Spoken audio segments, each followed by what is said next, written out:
consequences are tremendous, as we've already discussed. Here are some of the headlines for your research over the course of this next year. Here's some of the cases.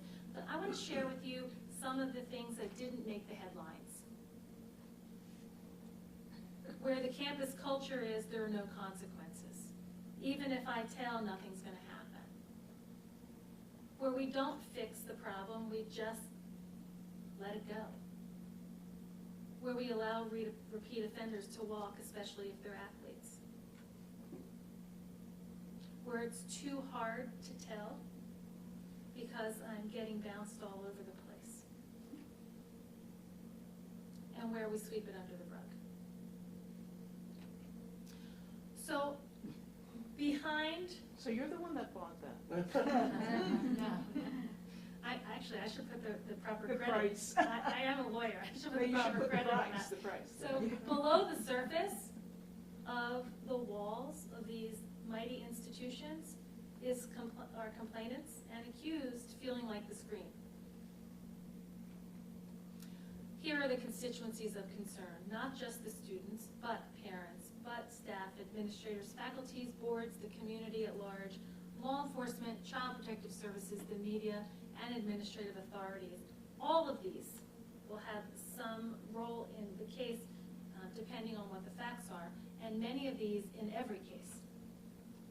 This is the context. So if you look to the far left of the screen, if there is an incident that occurs that's criminal, you will have criminal defense counsel involved. You will have, of course, law enforcement involved. We're moving right. You will have, of course, the college process involved, which is under the word university, just to the right of center. If there is a civil case, you may have civil litigation counsel involved. And if it is high profile, you will have the media involved and lurking. I bring this to your attention with all these arrows to show how all these processes in our community may intersect with the university process. In addition, and I'm not going to focus on any of those other processes except for the university process. And this is just the university process blown out a little bit. When a report comes in and to the university, it can come from any source. No matter what you say in your policies, where you want things to be reported, sexual assaults are going to come in from someone who the individual trusts. A friend, a confidant, a counselor, a favorite teacher, the custodian in the dorm. It can come in from anywhere. The important thing is that we get it to a central process to uniformly vet it. And the way it gets uniformly vetted in a college community is informed by a myriad of laws. And there are the majority of the big ones that inform it: Title IX, Clery, FERPA, which is just, as you know, privacy, HIPAA, Child Protective Services, state laws as it relates to confidentiality categories, criminal law, negligence, NCAA regulations, and so on. And so this is what a school is juggling to get their processes down. And the challenge is to make it, in some respects, victim-centered is the phrase that has been used. And that doesn't mean to ignore the accused. And that doesn't mean to have a process that's out of balance. That means to be informed about what a complainant goes through so that the process may be balanced. So the process doesn't have impediments to reporting and proceeding into addressing the issue. So these are the things that get balanced, and these are the things that challenge the schools. But let's zoom in now on a victim complainant. Just like we have a labyrinth for the administration of these events, we also have a labyrinth for a victim complainant in these events. When one of these incidents occurs, there's a whole communications issue. Who do I tell? How do I tell? How do I report? What are my options? If I don't report, what happens? If I do report, some schools will have an interview process for law enforcement, an interview process for student conduct, an interview process for Title IX, and counseling, and so on and so forth. I had an investigation last year where the complainant was interviewed 5 times before I did the investigation. And that's just because the school was trying to do the right thing with all the processes and not really thinking broadly about how to coordinate them. So we really make it hard in some cases for for complainants to report and to choose what option they want. If you read the University of Iowa case, by the way, that's a really good example of how there were lots of processes going on all at the same time and the complainant didn't benefit from any of them. Yes? Correct me if I'm wrong, but the whole Title IX coordinator is to prevent that. That's right. In fact, That's if the right. school does what you just said, they're in big time violation. Technically, the complainant is only supposed to have to tell their story one time. Ideally, that's right. That's ultimately what you'd like to have, Yeah, but that's yeah. correct. But what if you have a university police department, not a security department, an actual police department? Right. So they're gonna have to tell at least to that, right? I'm talking about that. Well, Yeah, the answer 'cause I is, can't imagine them not, it depends. not ours, at least. Some schools, for example, if a complainant wants to go forward with criminal, some schools, university police have a memorandum of understanding with their local police Right. Exactly. that they have all the rights and responsibilities, Correct. except there's certain MOUs carve out homicide, sex crimes, and ethnic intimidation is the common group that's carved out. So it really depends, and in many respects, we try to make it a complainant-driven process up until the point where the scale is tipped in favor of university and community safety. And that's when it gets a little bit tricky, but we'll talk about that. But the reporting options are tough. Their emotional response, I mean, we talked about it already with Abby, right? Yes. There are practical life changes that are going on. There are counseling issues, and then of course there's community outreach that's available in most schools. Any process to be Title IX compliant must be balanced. And so an accused, similarly, you know, we've talked a lot about sexual assault, but we have to remember an accused similarly in the educational context is going through something as well, and we have to keep that balance. And I think the voice of the accused, the worst thing that I think can happen from this documentary is if it comes out as one-sided. It really needs to come out as balanced, and it may put more spotlight on the issues from a complainant's perspective because that's where they are. We have to acknowledge from the umbrella of balance and fairness and equity in these processes, I think for it to be a credible piece. But similarly, an accused is faced with all these issues, choices, and in most cases has never been in trouble in his or her life. And then they find themselves accused of rape. So here are the list of state and federal regs that affect a college or university's processing of these things. The one I'm going to focus on primarily because it involves specifically sexual assault is Title IX, which grabs into Clery. And I love how the Dear Colleague letter said, and you must also follow the Clery requirements, which are similar to what we're saying here. Title IX mandates generally that we have to give a notice that we don't discriminate based on sex. We have to have a Title IX coordinator. Exactly. Tell me your name. Me? Yes. Jack. Jack again. What Jack said, every school must have a Title IX coordinator who's making sure that the processes are coordinated to minimize some of the dysfunction in lots of interviews and different processes. We have to have grievance procedures that are prompt and equitable, and we have to give our students notice of those procedures in plain language, in common English, so they can understand what their options are. The investigation has to be adequate, reliable, and impartial. And this is where the rubber hits the road for schools. An adequate, reliable, and impartial investigation for a sex crime is not the same as it is for a burglary, and is not the same as it is for a theft, and is not the same as it is for vandalism, because that's a just the facts, ma'am investigation. Time, date, place, what was taken, what were the circumstances leading up, it's quick. Sex assault investigations are much broader and extensive and could range from days to weeks to months to do correctly, and involve trained, competent forensic investigators who are trained and competent in writing good reports, who are trained and competent in assessing credibility and what goes into credibility cases. So to have an adequate, reliable, and impartial investigation requires a lot more than what we're normally used to doing in garden variety crime. These have to happen in designated and reasonably prompt timeframes. The Dear Colleague letter says 60 days. I will tell you that the Department of Education is very flexible, And as long as you are working in that 60 days, if it goes beyond, and you give notice to all the parties, they're not going to do a gotcha on you, but they really want to encourage schools to get it done in 60 days. There's a little complication because they have to coordinate with law enforcement. So if there's a criminal case, law enforcement doesn't want schools touching their criminal case. They want them to stay out of it. So there's another complication. Title IX also mandates education, and hopefully this documentary can be used by schools all across the country as part of their education and prevention programs. Title IX requires focus on remedies and specific enforcement, and then finally training on several levels of the entire university population, of the investigators and implementers of the process, of the fact finders, those adjudicatory bodies, and then finally of your Title IX coordinating people broadly. So this is a very, very specific roadmap from the Department of Education as to what needs to be done by schools. And these specifically have to be done so that we can address the issues that Abby spoke of, that Allison spoke of, and that Amethyst spoke of. Thank you.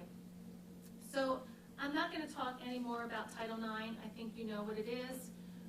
If a school knows or reasonably should know, you're on notice if the student believes the person they told has a duty to respond. So faculty members who bristle at any other responsibility, guess what? You're on notice if the student reasonably believes that you have to respond. I think... I believe in California, we're actually mandated Right. To report. There you go. We actually, State law. in state the- law yeah. requires us to report. Same thing. Yeah. Yeah. So, Although most faculty don't know that. so training, coordinating. What's covered on campus, off campus, and things off campus that bleed onto campus educational programs. Who can file? This is interesting. Not only the complainant, and I think this goes to the earlier question, anybody can file. A bystander can file. Someone else, a third party, a parent, someone acting on behalf. So the 2001 guidance, there's one thing I want to point out there. They're asking schools to use good judgment, and they're telling schools that doing nothing is always wrong when you hear about a sexual misconduct case. The Dear Colleague letter, I think I've talked to you about, is an outgrowth of Title IX that came out last year. Here's that high level, and I think I've addressed all of these already. In the interest of time, I'm going to push through this. The challenges in compliance. Here are the big issues, and the ones I've already addressed I'm going to skip, but the confidentiality conundrum is a big issue for schools. If a complainant says he or she doesn't want to proceed, what the Dear Colleague letter, the Department of Education and Title IX generally says is first attempt to get the complainant's consent. If you cannot, then assess that consent against the age of the complainant, whether or not there's pattern evidence, an accused's right to be confronted with the information and respond to it, and finally how serious the occurrence is. And you have to weigh and balance. And then they ask you to weigh those factors in light of the request for confidentiality or to not proceed or without giving you their consent. And that is a process that they're asking schools to put on their good judgment hats and make good decisions. In every case, we have this confidentiality conundrum. When a complainant says, I don't want to proceed, or I'm afraid, or I don't want anyone to know, schools still have to look at it and support that complainant through that, as well as support public safety concerns for the community. So there's that coordination with law enforcement that I talked about. When it's criminal, schools have to coordinate, and that is a challenge for a complainant to do both and to be involved in both proceedings. So if it is criminal, schools can't punt to criminal. There could be criminal, but schools also have to do their own Title IX review, and they may want to do their own student conduct review. So there's at least 2 interviews, because the police typically are not going to let you have their investigative paperwork. And say amen to that, right? The detectives in the room. It's not going to happen. So if it's criminal, there are going to be at least 2, and schools cannot just punt to law enforcement, because they have to act faster than law enforcement acts. Law enforcement can take up to a year to get their case to trial. Schools have to act Title IX says 60 days. You may get a little leeway if it's criminal, but that's a tough coordination that we are struggling with. The grievance procedures are tough, defining the conduct and consent. Who asked me earlier about consent? I mean, these are difficult conundrums for schools in their codes and in their policies, and how to teach their investigators to gather evidence to make those decisions, but also how to teach decision makers how to weigh credibility cases when alcohol is a part of it. So the definitions of consent range across the country. The definitions sometimes include just impairment, so they make it a violation of student conduct codes if a complainant is impaired and you have sex with that person while impaired. Some schools say while incapacitated, which is a much higher standard. To be incapacitated really means that they can't consent, that they don't have the capacity to consent. Impaired, can you still consent if you're impaired? Perhaps, right? Yes. We've seen those cases. And so schools are struggling with the definitions. And I think the definitions range the gamut across the country. Schools are also struggling with how to incorporate other acts evidence. I just got a call last week from a school that handled a case, and the student was found, a sex assault case, the student was found not responsible, and the following week, another complainant came forward, and it sounded exactly the same. And she was a freshman, and the language was the same, and the drink was the same, and the whole MO was the same.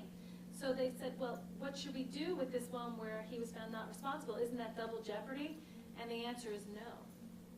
You may use that for your fact finder to assess the credibility in this case if you find a sufficient pattern.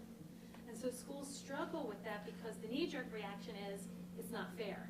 The knee-jerk reaction is, the accused already went through his or her trial and was found not responsible. But given the nature of pattern evidence, and given how hard these credibility cases are, not only does the law allow it, but Title IX and the Department of Education says we need to look at those other pattern acts. And then, of course, prior sexual history of the complainant. Some schools write it into their policy saying it's excluded. Other schools don't. Some schools do it kind of de facto. Schools need to take a stand on this.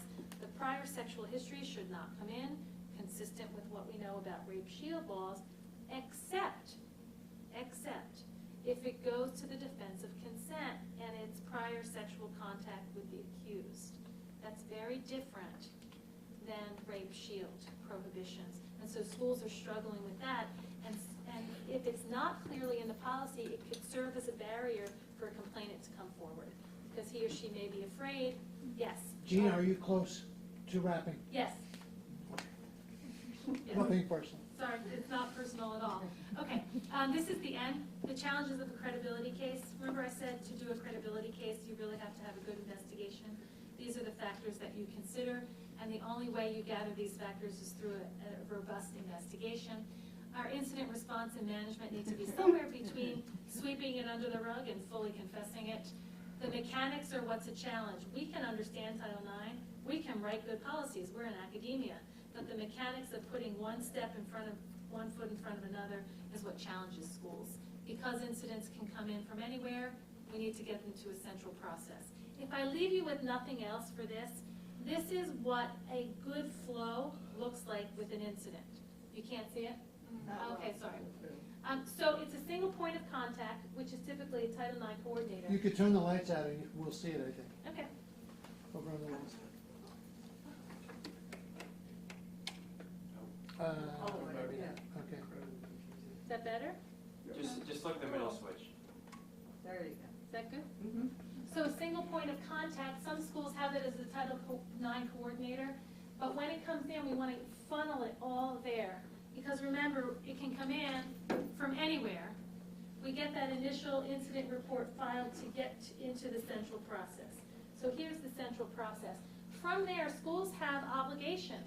We got to get it to our police for a timely warning assessment right away. We need to get to sexual assault support right away, and that has to be balanced for both the victim and the accused. And we have to get it to whatever investigative model It's going through, it at least has to go through a Title IX investigative model. It may go through, oh, you see one of the schools I represent, sorry.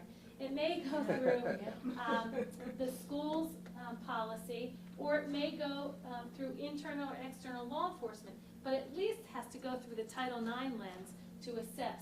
So when you are doing this documentary, know that the law requires this to happen, and this to happen efficiently and in a coordinated way for victims and for accused.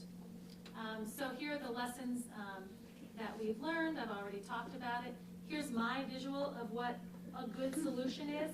We need to know the mind of this, and that is the law and the background and the statistics and the dynamics about sexual assault. We need to know the body of it, how to do it. What do we say? How do we walk? How do we talk? What forms do we have in the college context? And then how do we bring the spirit of this? How do we bring the Yoda of this to life, if you will? All of those things have to be in the equation. All of that over the denominator of getting our students to trust us one act at a time over time. So that is my vision. Here are the document links for the documents. And I have a question. Yes. How successful have you been at prosecuting sexual assault on campuses? Because I can tell you from a young woman's point of view that when they come to me, is it's not very successful. And I know you said at the beginning it's not about the prosecution, but Yeah. you know, certainly high-profile cases have not been successful. The women are demonized. They come in. I will tell you, in my 20 years, I mean, the reason I chose this line of private practice is because I was intrigued by the rock and the hard place colleges and universities found themselves in, and I thought I could make a difference. I will tell you that I was probably the least successful in that class of cases as a prosecutor for 20 years. Mostly because of the delay in reporting.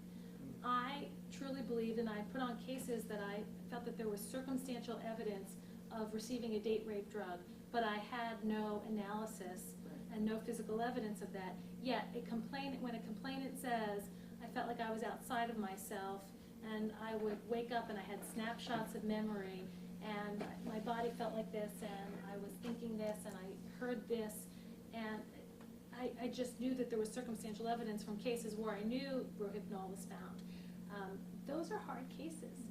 When someone says, yes, I drank with the accused, and I don't totally remember everything, then it completely deteriorates a jury's ability to rely on their testimony as being not credible, because they believe that the complainant believes it happened to them, but reliable. That they really remember it the way it happened, and that creates some doubt. So these cases are very difficult to prosecute. A lot of the investigation is around attendant circumstances. So text messages, observers, third-party observers, motive and bias, the details used to explain the account, the circumstances of that disclosure, how it came out, who it went to, what was said. We're basically putting cases in the shadows of the case, not in the central bullseye target. Anyone can say, he put his penis in my vagina, and I said no. That makes out the elements. Those are the bullseye. These cases are won and lost on the periphery, the attendant circumstances, the inferences, the reasonable inferences to be drawn from the evidence.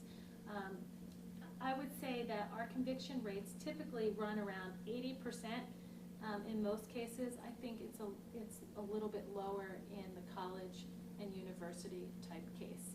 And I will tell you this, most jurisdictions will not take a case like this, that drug and alcohol college university party setting. The biggest complaint I get from schools is that my local prosecutor's office won't take this, and then we're stuck with investigating it. There are some large cities, Philadelphia, New York, Chicago, LA, that I know their prosecutor's offices will take a credibility case if they believe the complainant, and they're willing to try it on the periphery of the case. And the law says, by the way, across the country, the word alone of a complainant is sufficient to convict if believed by a fact finder. That is the law. And prosecutors can take those cases, but because of resources, they choose not to, or because they're concerned about their conviction rates, they choose not to, or they just don't want to deal with getting in the business of that kind of a case.